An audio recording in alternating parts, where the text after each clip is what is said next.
2014. Question number 1. The ratio of periods of alpha particle and proton moving on a circular path in uniform magnetic field is how much? Now see, in theory, we studied this thing. When any charged particle is moving in the magnetic field V, then the radius of its circular path, that is mv upon qb. So here we can write now v, that is qbr upon m. Periodic time, that is time taken to complete one revolution. So when one revolution is completed, the distance covered, that is equal to circumference of the orbit. So t equal to 2 pi r upon speed. Substitute the equation of v. So we can write t, that is 2 pi m upon qb. From this equation we can write periodic time t proportional to m upon q, where m, that is mass of the charged particle, and q, that is charge on that particle. So periodic time for alpha particle, that we can write m alpha upon q alpha, and periodic time of proton, that proportional to m proton upon q proton. Now if we take the ratio T alpha upon T proton, here write down proton, so m alpha upon q alpha into q proton upon m proton. Now mass of alpha, that is 4 times mass of proton, so 4 mp, that is m alpha. Charge of alpha particle, that is 2e. Charge of proton is e. Mass of proton mp. So your answer, that is 2 raised to 1. Clear? Then question number 2. Two concentric rings are kept in the same plane. Number of turns in each ring, that is 25. The radii are 50 cm and 200 cm, and they carry electric current of 0.1 ampere and 0.2 ampere respectively in mutually opposite directions. Then the magnitude of the magnetic field produced at their centers. In theory, we derived the equation for the magnetic field at the center of the current carrying ring. So directly we can use it, and that is B equal to mu 0 Ni upon 2R. Now here N1, N2, number of turns in both the rings are given to you. Radii of both the rings are given to you. For one, R1 50 cm, that is 0.5 meter. For second one, R2 200 cm, that is 2 meter. Current in one ring, that is 0.1 ampere. In another one, that is 0.2 ampere. Now these two currents are in mutually opposite direction. Therefore, magnetic field produced by both the currents at the center, that will be in mutually opposite direction. So we can write the magnitude of the magnetic field at the center, that is the difference of the magnetic field produced by each one. So we can write V1 minus V2. So mu 0 N1 I1 upon 2R1 minus mu 0 N2 I2 upon 2R2. N1 N2, that is same 25. So mu 0 n 25 upon 2, take it outside the bracket. So we can write I1 upon R1 minus I2 upon R2. Now substitute the values of I1, that is 0.1, R1 0.5, I2 0.2, R2 2. Then solve it, you will get the answer D, 5 by 4 mu 0. Clear? Now question number 3.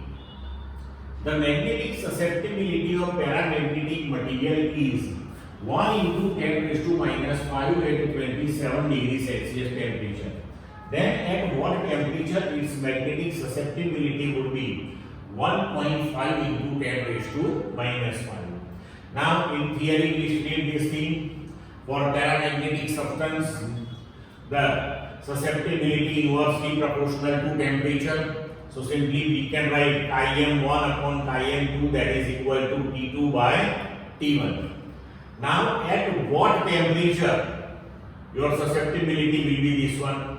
So T2, that is T1, Im1 upon Im2. Now substitute the values of Im1, 1 into 10 raised to minus 5. For Im2, 1.5 into 10 raised to minus 5. Temperature T1 27 degrees Celsius.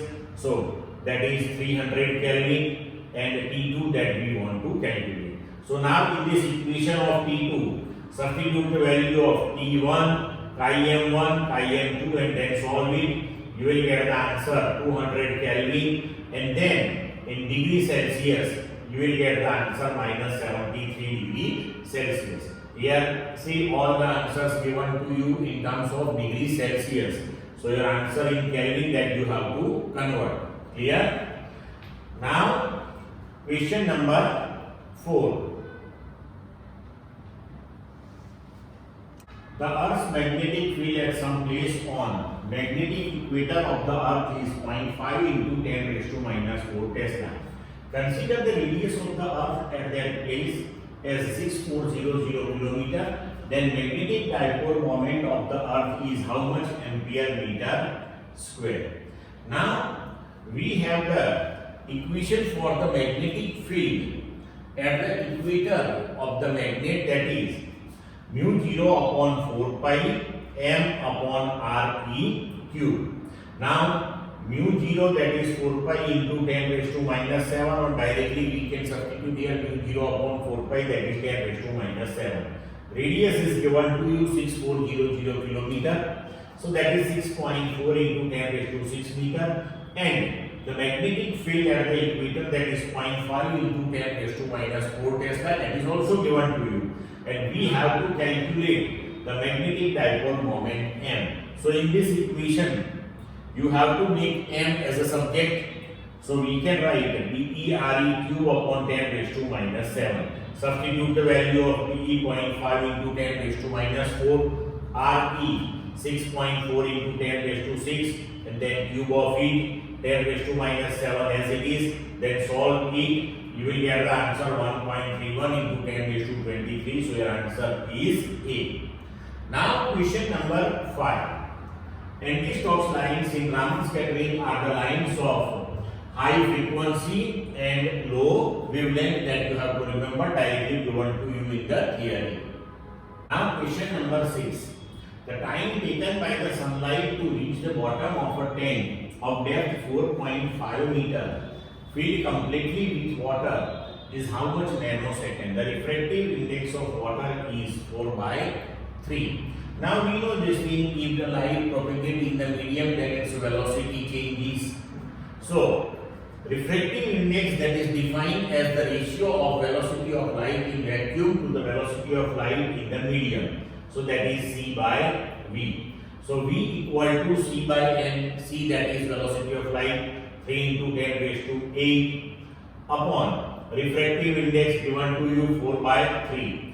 So from this one you will get the speed of light in medium, that is means in water, that is 2.25 into 10 raised to 8 meter per second.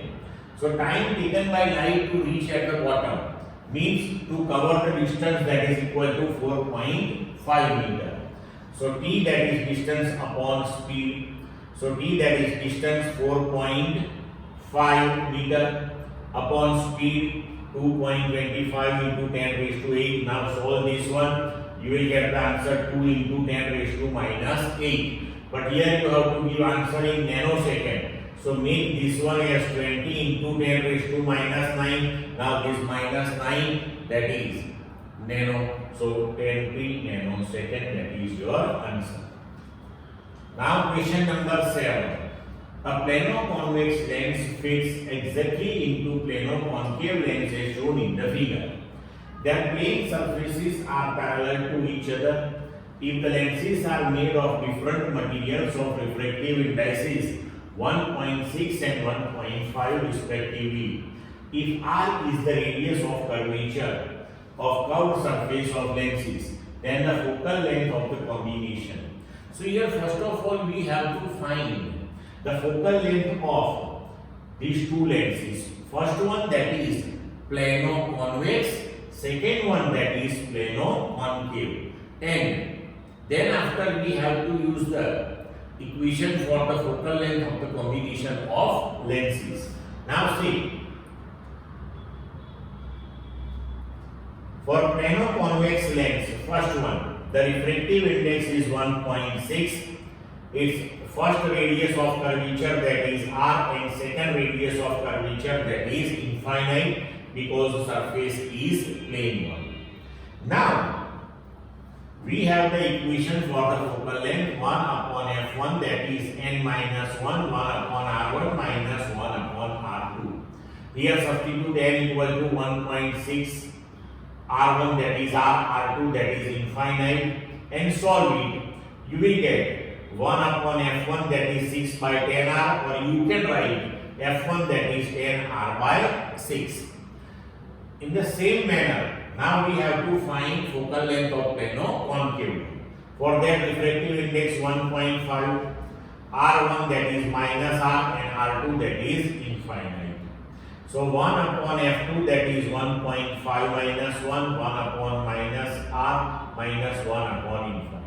So 1 upon f2 that is minus 0.5 into 1 upon r, or you can write f2 that is equal to minus 10r by 5. Now we have the equation for the resultant focal length of the combination of two lenses, that is 1 upon f equal to 1 upon f1 plus 1 upon f2. So substitute these values of 1 upon f1, that is 6 by 10r, then for 1 upon f2, so minus 5 upon 10r, then solve it, you will get the resultant focal length, that is r upon 0.1. Clear? Now, question number 8. A body of mass 100 gram moves at the speed of 36 km per hour. The de Broglie wavelength related to it is of the order of how much meter? Now see, we have the equation for the de Broglie wavelength, that is lambda equal to h upon mv. Mass is given to you 100 grams, so 0.1 kilogram. V that is 36 km per hour, so 36 into 5 by 18, that is 10 meter per second. H is always given to you. Now lambda that is h upon mv, substitute the value of h, m and v, then solve it. You will get the order of the wavelength, that is 10 raised to minus 34. So your answer is C. Clear? Now question number 9. The kinetic energy of a free electron is made double. The new de Broglie wavelength will be how much times that of the initial wavelength. Now see, we have the equation for the wavelength, that is lambda equal to h upon p, and we have the equation for the kinetic energy k, that is half mva square, that you can write p square by 2m also. So p that is under root 2mk. Now replace this p. So lambda that is h upon under root 2mk. So from this one we can write lambda proportional to 1 upon root k. Now we change kinetic energy, and corresponding to that, what is the change in wavelength that we want to find? So lambda 2 by lambda 1, that is under root k1 by k2. But k2 that is 2k1. We double the kinetic energy than the initial one. So we can write here k1 cancel, so 1 upon root 2. So lambda 2 that is 1 upon root 2 times that of lambda 1, which answer is A. Clear? Now question number 10. Threshold wavelength for lithium metal is 6250 angstrom. For photo emission, the wavelength of the incident light must be. Now, the wavelength of the incident light, that should be equal or less than the threshold wavelength. And here, threshold wavelength, that is 6250, means answer will be equal to or less than 6250 angstrom. In terms of frequency, we say the frequency of the incident photon, that should be equal to threshold frequency or greater than that, and therefore opposite to it for wavelength. Clear? So answer is D. Question number 11. The dimensional formula of magnetic flux is what? Say, as per definition, the magnetic flux, that is b into a. So cos theta, theta have no dimensions, so simply we can write dimensions of phi, that is dimensions of b or unit of b into unit of a. B, that is magnetic field. So for that the unit, that is Newton per ampere meter, for area meter square. Resultantly you will get Newton meter per ampere. Newton, that is kilogram meter per second square into meter upon ampere. So resultantly you will get the unit kilogram meter square second raised to minus 2 a raised to minus 1. So you can write the dimensional formula m1 L2 t minus 2 a minus 1. So your answer is D. Clear? Now question number 12. A conducting coil having 500 turns has cross-sectional area 0.15 meters square. A magnetic field of strength 0.2 Tesla link perpendicular to this area changes to 1 Tesla in 0.4 seconds. The induced EMF produced in the coil will be how much volt? Now we have the equation for the induced EMF, that is N delta phi by delta t. That delta phi by delta t, that you can write delta b by delta t into A, because here the magnetic field is changing. So we can write N b2 minus b1 upon delta t into A. Now total number of turns 500 given to you. Then area 0.15 meter square, b1 0.2 Tesla, b2 1 Tesla, and this change in magnetic field takes place in time interval 0.4 seconds. Now substitute N 500, b2 1, b1 0.2, delta t 0.4, and area 0.15. Solve it, you will get the answer 150 volt. Now question number 13.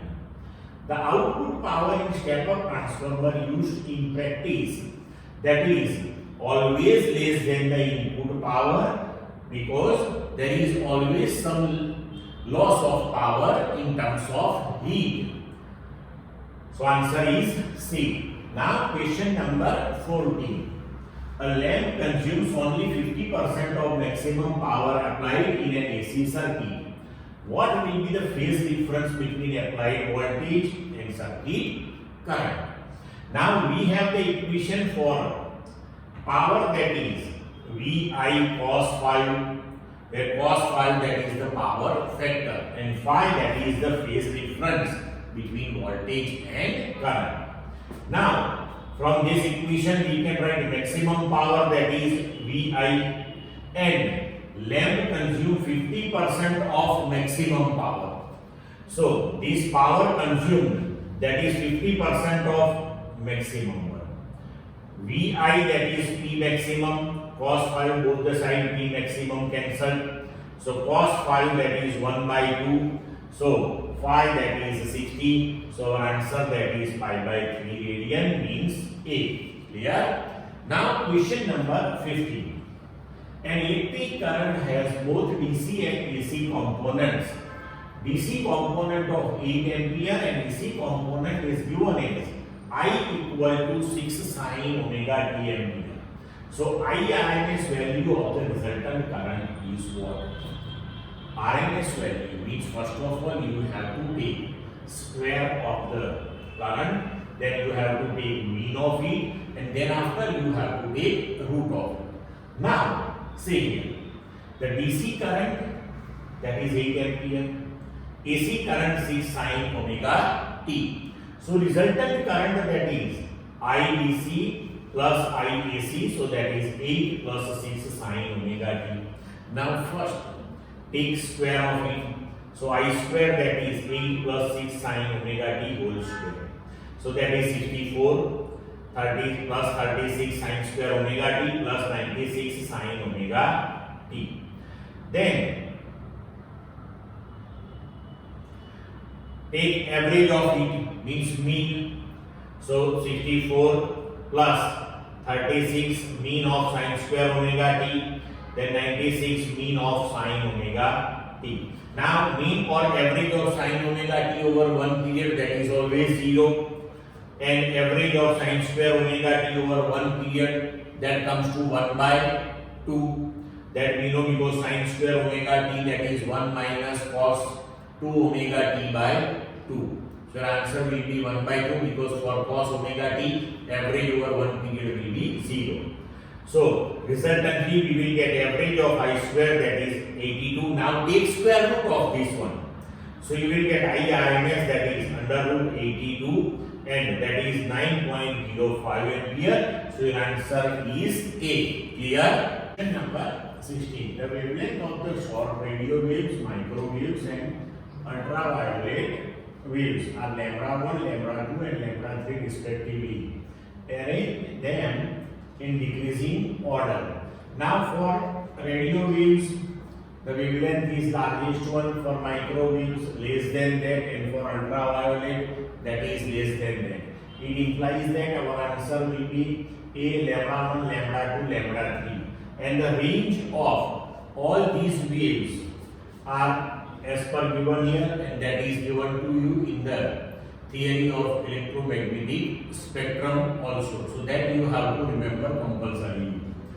Now question number 17. The unit of permeability of vacuum is what? See, we have the equation B, that is mu 0 upon 2 pi into I upon R. 2 pi, that is dimensionless. Mu 0, that we can write 2 pi B R upon I. So we can write the unit of mu 0, that is unit of B, unit of R, that is the distance from the current carrying conductor, upon I, the current. So for B, that we can write Newton per ampere meter. So Newton ampere inverse meter inverse, for R meter, for I ampere. So resultantly you will get Newton per ampere square. So your answer, that is Newton per ampere square, and that is A. Now question number 18. In Young's double slit experiment, if the width of fourth bright fringe, that is 2 into 10 raised to minus 2 centimeter, then the width of the sixth bright fringe will be what? The same one, because in interference pattern all the fringes are with same width that we studied in the theory. So your answer is the same one, 2 into 10 raised to minus 2. So answer is C. Now question number 19. Unpolarized light falls first on polarizer P and then on analyzer A. If the intensity of the transmitted light from the analyzer is 1/8 of the incident unpolarized light, what will be the angle between optic axis of polarizer and analyzer? Now see, we know this thing, when light comes out from the polarizer, then the intensity, that is I0 by 2. Now that light incident on the analyzer, and finally we are getting 1/8 of the intensity of unpolarized light. So intensity of light coming out of analyzer, that we can write I dash equal to I cos square theta, and this I dash, which one is coming out from the analyzer, that is given to you I0 by 8, where I0, that is the intensity of unpolarized light. So we can write I0 by 8, that is I0 by 2, because your I, that is I0 by 2 cos square theta. So I0 cancel, so cos square theta, that is 1 by 4, cos theta, that is 1 by 2, so theta, that is equal to 60 degree. So our answer is D. Now question number 20. A telescope of diameter 2 meter uses light of wavelength 5000 angstrom for stars. The minimum angular separation between the two stars, whose image is just resolved by this telescope, is. So angular resolution that we give by 1.22 lambda by D, and that is reciprocal of resolving power. So we can write minimum angular separation 1.22 lambda by D 1.22 lambda is given to you 5000 angstrom. So 5000 into 10 raised to minus 10 meter upon d, that is 2 meter. Solve it, you will get the answer 0.3 into 10 raised to minus 6 radian. So you can give the answer C. Clear?